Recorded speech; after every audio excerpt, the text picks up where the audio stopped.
Got in a bit of a tiff with a famous YouTuber who makes pool videos. He titles one of his videos something about his students. One of his students came to play him.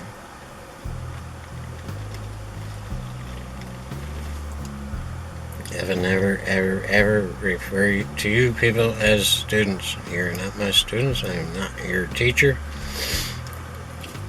And I just found the whole thing condescending, and I said something. And you know what, whoever's watching this right now, I am absolutely positive you do like 100 things way better than I'll ever do them. Which is why you should make YouTube videos on those subjects. You really should. Spread your knowledge, share your wealth, and make some money too.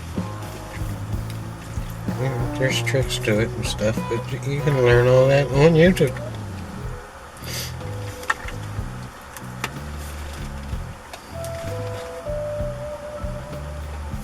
We're equals. I'm not your instructor, I'm not your teacher. You're not my student, or my pupil, or my class. I'm just the guy getting you over those humps. Pushing you in the right direction. You know where to go. I'd say nearly 100% of the people watching this video are advanced players who can, well, I'm not gonna say that, who just need a kind of like, they don't have anyone pushing them, so I'm just kind of pushing you. You understand? Or maybe you never thought about how I shot a shot, and now it's making perfect sense to you. Or maybe you just weren't thinking right.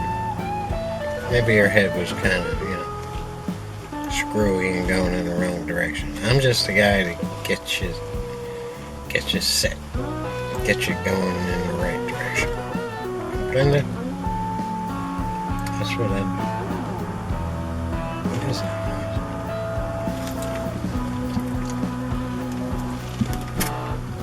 What's it?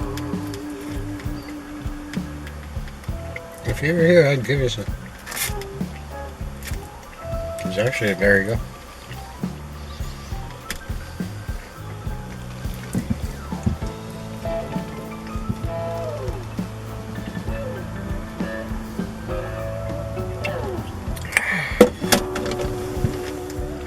It's time to up my game.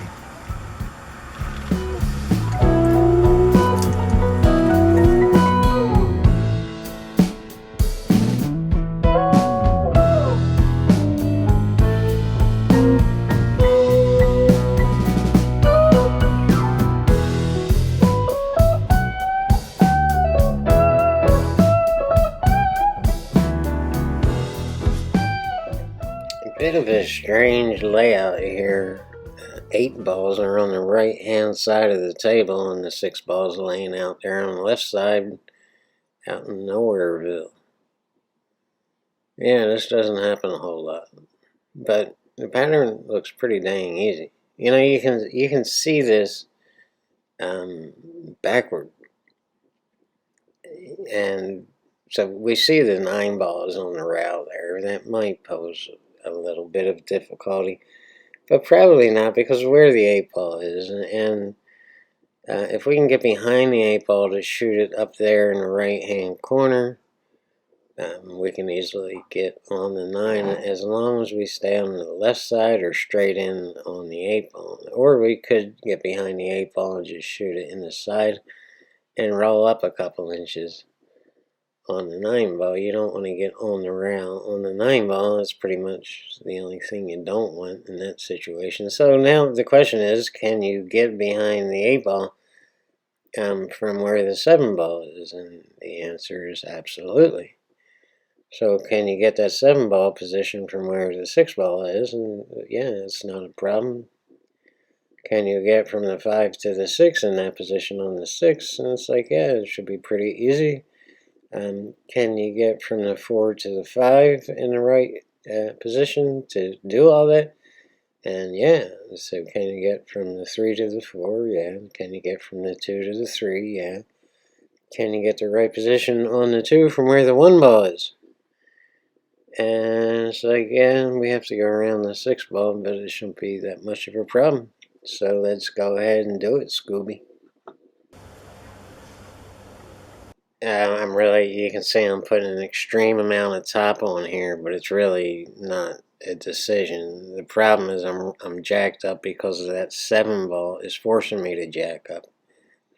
And if I put any less amount of top on this ball, you're going to get the jump effect where the cue balls are going to be forced into the table, and that could throw it off path. I mean, it's not going to jump way up in the air, but it is going to be forced into the table and come up a fraction of an inch that you're not going to be able to see on your YouTube screen here.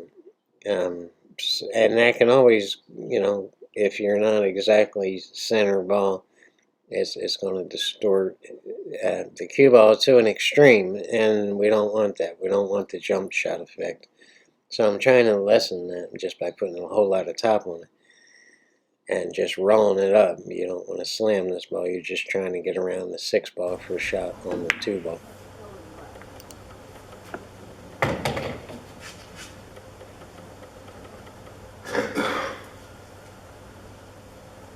It may be a little bit hard to tell, but this is a left-hand cut on the 2 balls, so the cue balls are going to be going to that rail if we put top on it. And the agenda is to bounce off and put a little bit of left on it to come up behind the 3 on this side for a shot in the corner down here. But we don't want to get straight in. We want to be a little bit to the right side of this 3 ball so we can just hit a stun shot and come back on the 4. That doesn't exactly work out right. I get a little too straight in on the 3, and you'll see me take a whole lot of time on this 3 ball shot, and I'll explain why when we get to it.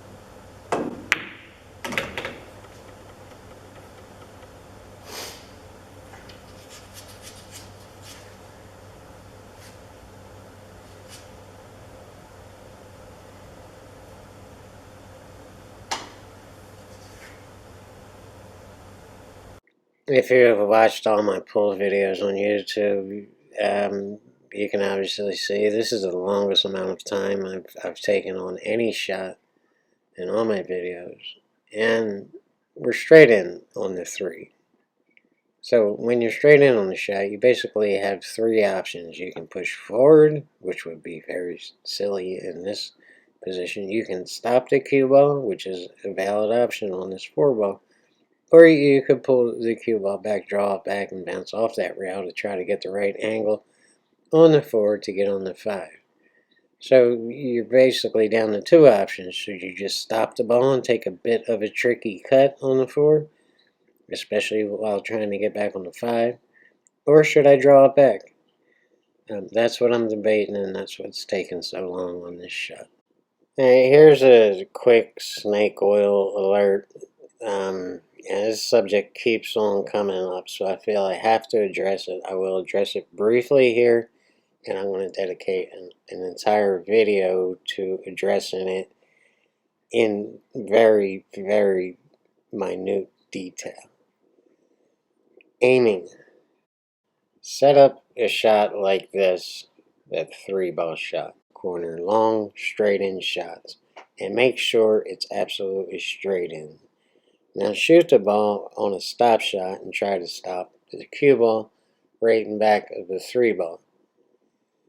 If you make the ball and you stop the cue ball, your aim and your stroke is fine. Keep doing that. In fact, do it 100,000 times in a row until it's just effortless and flawless that your aim and your stroke is where they're supposed to be. In most cases, if you miss this shot, it's not your aim. Your aim was fine, and most of us naturally aim in the right place. The problem is the stroke is not straight, so it's not hitting the spot where you're aiming it. So to diagnose your aim and your stroke, set this shot up. And again, if the cue ball is not stopping or you're just plain missing the object ball, it's most likely, in fact almost always, your stroke, not your aim. So that's what you have to work on and fix, your stroke. I've decided to shoot the stop shot, just center cue ball here, and you're just trying to stop the cue. The problem is you're going to have a bit of a tough cut on the 4, especially while trying to hold the cue ball for a shot on that 5 to get to the 6.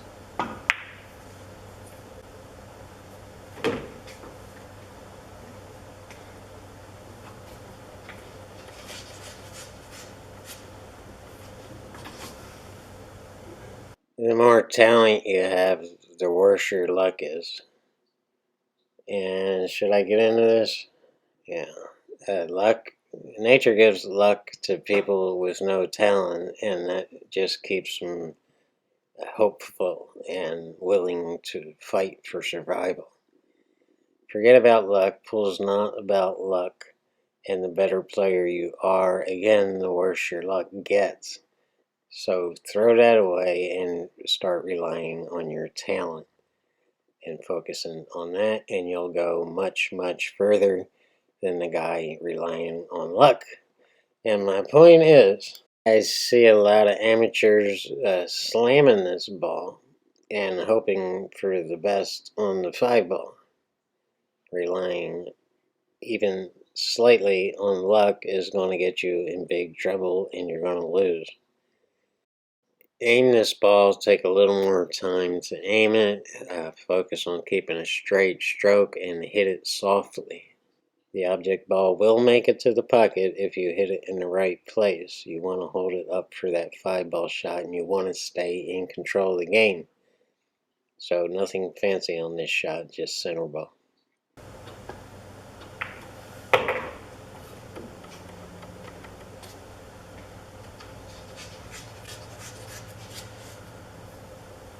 If you saw the last video, you saw that finesse shot. I think it was in the side pocket in the last video too, where it looks like I'm drawing this ball, but I'm not.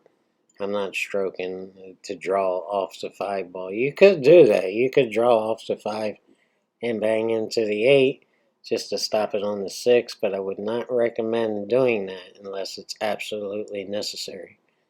So I'm putting bottom on that ball. The bottom will stop before it hits the object ball, then it will turn into forward motion and go back up under the 8 ball. I don't want to hit this 8 ball. I'm getting a side pocket shot, even if it's not straight in, we'll be fine in the 6 ball. Because if we go a little bit back down table, we'll still have the right shot on the 7 to get back on the 8.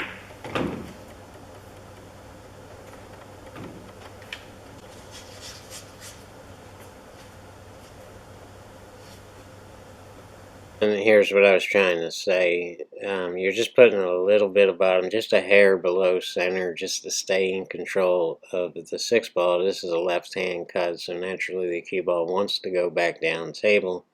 So we're just staying in control of it by stroking it with just a hair below center. And as you can see, we're just fine on the 7 to get to the 8.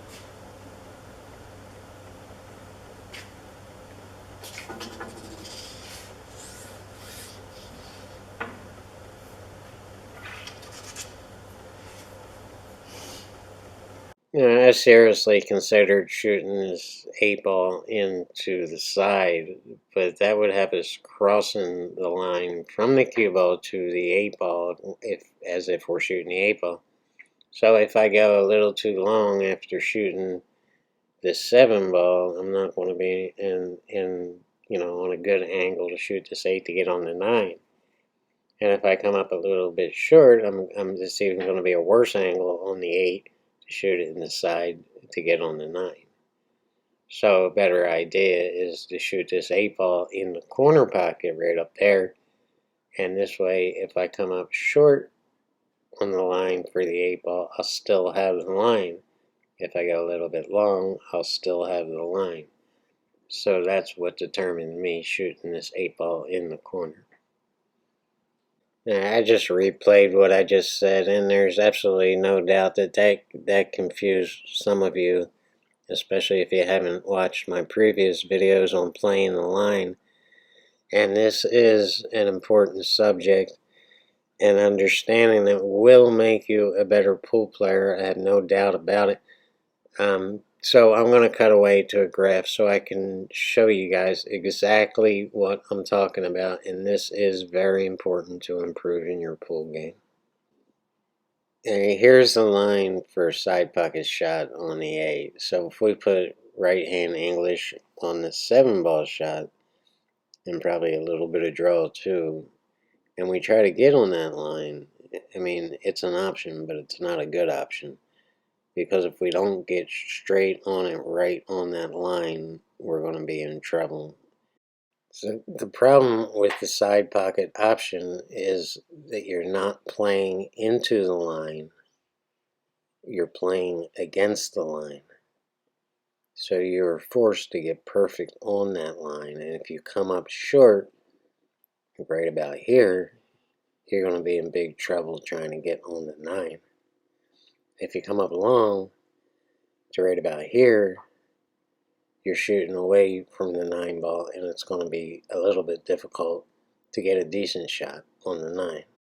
If there's a secret to pull, it's right here and right in what I'm trying to tell you. And what we do is we strive for perfection, because when we watch the pros, we see people who are damn near perfect and we want to be like them. But what you're not understanding is they are not striving for perfection. They have eliminated the entire concept of perfection, and they play pools to where they don't have to be perfect. And now, 1 time out of 10, you might get on that line and might achieve perfection, but 9 times out of 10, you're going to dog it. You're going to come up too short or too long, and this is what destroys our confidence and holds us back. So let's just eliminate that whole concept of perfection and come up with a better option. Here's a look at the line for the 8-ball into the corner pocket instead of the side pocket. And if we put a little bit of draw on the 7-ball, it's going to hit the rail right about here. Now the natural angle would bring the cue ball in on the opposite angle to right about here, so we can kill that natural angle by putting a whole lot of left-hand English on this and bouncing off that rail and coming up on the line. Now you're playing into the line. So if you come up short, you're still on the line. If you go a little bit long, you're still on the line. The only thing you don't want is to get too far on the right-hand side of the 8-ball, because now it's going to be very difficult to get back on the 9. But that would take an ungodly stroke, and chances are you're not going to overstroke this and bring it too far onto the right. You just want to play on that line. Now if we go across the line in the right direction, you're still okay on the 8-ball. You can just stun it into the corner and bring it up against that rail for a shot on the 9. So the only thing you don't want to do here is to understroke it or go too long, way long. And with all that said, I'm just going to hit it lightly with a whole lot of left to kill the angle, and just lightly bounce off that rail and take the long shot.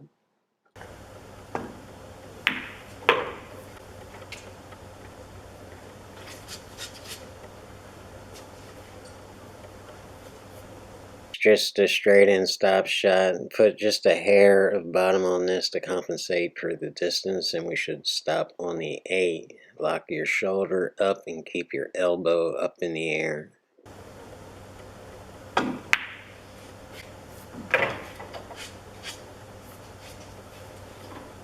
The key to this shot is a little bit of bottom and a little bit of left. If you don't know this shot, all I can do is recommend practicing it a lot, because it comes up a lot. Wow, We just covered everything in one video.